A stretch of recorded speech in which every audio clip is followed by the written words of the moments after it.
A common type of video that people in my genre of YouTube content makes is we'll find a person from an old meme or some part of internet culture and see what they're up to these days. But of course, when you do that, you have to triple check everything to make sure you're not being fooled.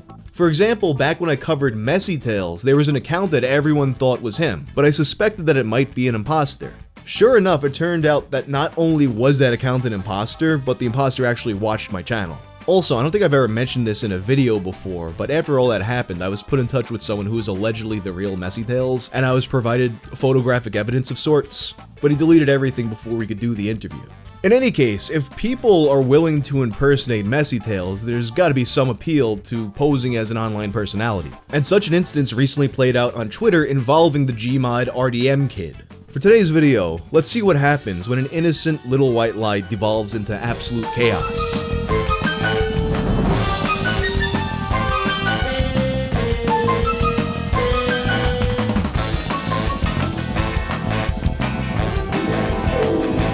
This video is sponsored by Magic Spoon. I used to eat a lot of cereal when I was a kid, but as I've grown up, I've become not much of a cereal guy.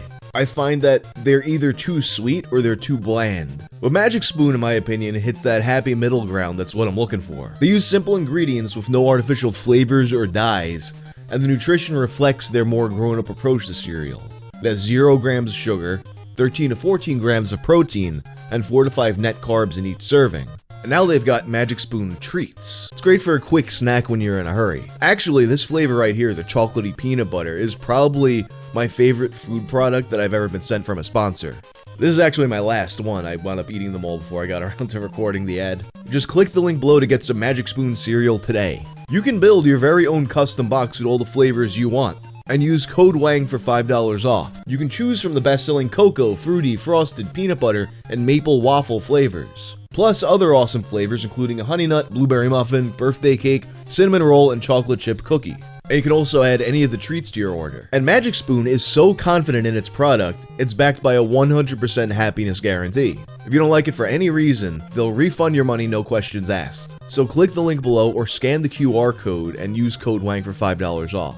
Or go to magicspoon.com/wang to save $5 off your order today. And also for my Canadian and British fans, Magic Spoon ships to Canada and the UK. Garry's Mod is a physics-based sandbox that's had a big influence on internet culture for a really long time. It's used a lot for animation early on, which spawned several memes and subcultures.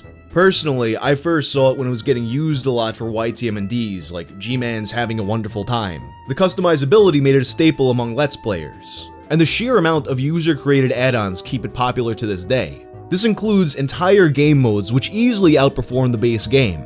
The most popular is Dark RP, a tongue-in-cheek job simulator. Dark RP encourages players to take up roles like prostitute, black market dealer, and hobo. While most don't take it very seriously, those on the younger side tend to be sticklers. They'll falsely accuse each other of homicide, known in-game as RDM, then they'll demand help from admins. That takes us to a video posted on August 13th of 2017, a 12-second clip that perfectly encapsulates an encounter with an RDM kid.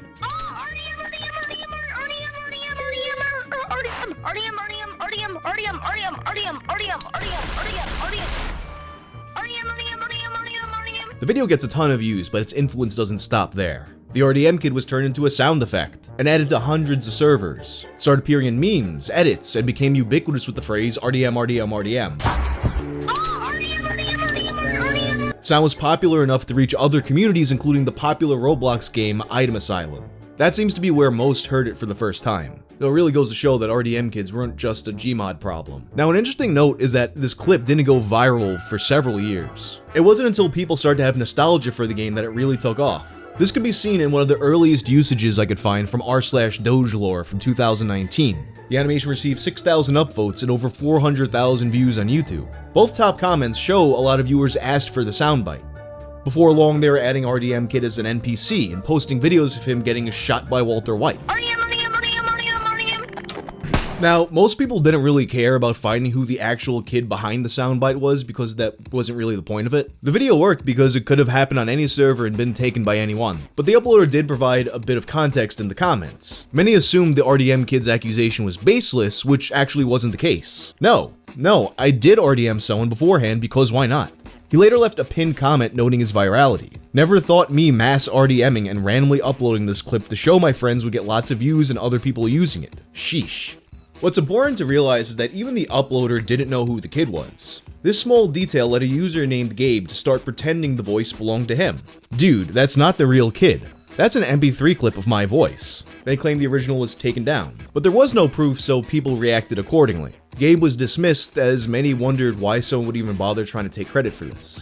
The comment was left in 2022, long after the meme escaped Gmod. By then, it was popular enough to be called the legendary RDM Kid. This sets the stage for the present day when this exact issue became a highly contentious debate. The story begins with a Twitter thread on February 22nd of 2024. That day, Noelle wrote, "What was your biggest impact on the internet?" I'll go first. I'm the fucking Gmod RDM Kid. Post contained no proof other than the following video, and Noelle would elaborate on the clip's backstory. Around this time, I would go to the house of a dude my dad was friends with, and he had this cool ass gaming computer. He had Gmod and let me play on it a lot when I came over. Eventually, I discovered multiplayer, which led up to the infamous event. The replies were filled with questions for the RDM Kid. I hear your voice every 2 seconds on Item Asylum, bro. What's good? Are you fucking kidding me? Am I immortalized in a Roblox game? Do you still play Gmod to this day? Yeah. Have you ever thought RDM at some point when playing and had flashbacks like a Vietnam vet? When was that even originally?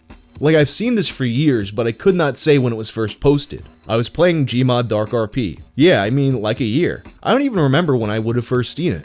The claim was reiterated over and over, though not everyone was convinced. Noelle alleged to have proof, but later admitted otherwise. Do you have proof? Like an old username or something? Nah. The thing is though, there are some sparse clues to the RDM Kid's identity in the original video. It was taken on a dark RP server hosted by GarnetGaming.net.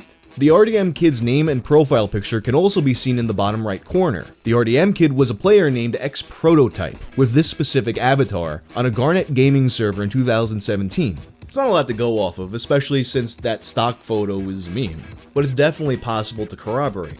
That's when people started noticing a blank account in the comments called D's Nutsboss 65. D's Nutsboss claimed to be the actual RDM Kid. Please stop pretending to be me online. I don't live anywhere near you, and I've never talked to you in my life. It's really weird. Notice how you've never posted until now. Someone's jealous. Cry about it. What does that have to do with anything? I don't use Twitter.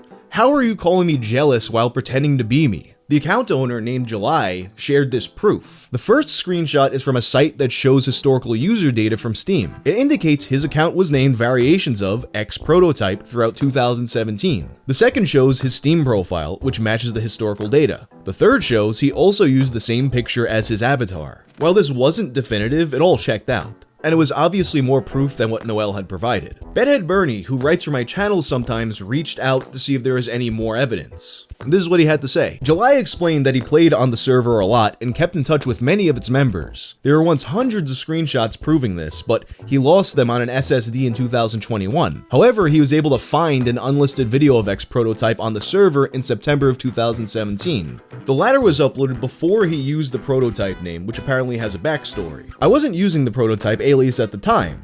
I actually only started using it a couple months later because I exit scammed some guy on the server out of some in-game money. He also had access to the X Prototype profile on Garnet Gaming, but the creation date was reset after a forum update. In spite of all this, July went unnoticed for days. Not only was he unfavored by the algorithm, but because his account was empty, it did feel a bit untrustworthy. This led one of July's friends to call them out and vouch for his credibility. I gotta start lying on this app. Seeing 7,000 likes on this when you know the actual person in the video is hilarious. Who wakes up and is like, today, I'm gonna pretend to be the Gmod RDM Kid. For the record, this is my real life friend July, who still owns the account in the video. The story only picked up from there as more people began calling the impersonator out.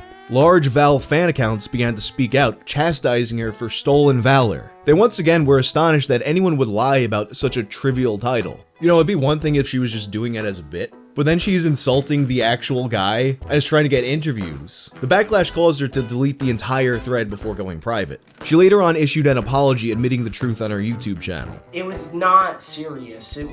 So I had an inside joke in a Discord server filled with all my friends that, hey, she sounds like the RDM Kid when she soys out like that. And then, you know, the real RDM Kid goes in there, and I'm just like, no. And half of the story is true. I did play Gary's mod at a friend's house, but The RDM shit never happened. Like, I would always play on single player maps. It was just some stupid thing I did, and I got caught up in all of the likes, all the followers, all the support I was getting. People were saying they were inspired by me, and it just poured and poured and poured, and I was like, holy shit. And then Powered by Valve sees this, call me fucking stolen valor. Like, it's not that big of a deal. It was just some stupid fucking joke that was blown out of proportion. Now, to be clear, I don't want anyone who watches this video to go out and bother Noel, because this really is not that big of a deal. It's just a funny story.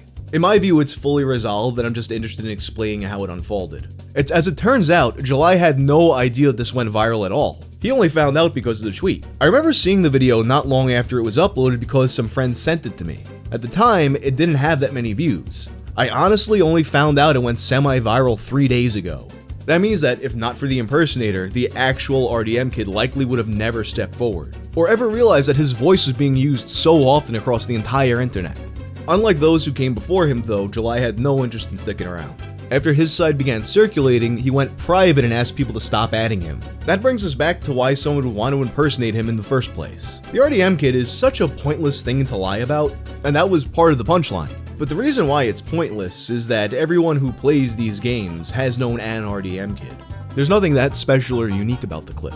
An interview would basically be pointless, and I doubt July would actually remember much of anything about that specific day. The fact that a random guy can capture a random moment, and it works so perfectly as a generic representation of so many different people's experiences, is why it's become so widespread in the first place. And sincere attempts to demystify that are frankly missing the joke. So you know, my bad. But that's all for now. If you like this video, turn on notifications and check out my video about the time someone tried to impersonate Messy Tails. I'm out.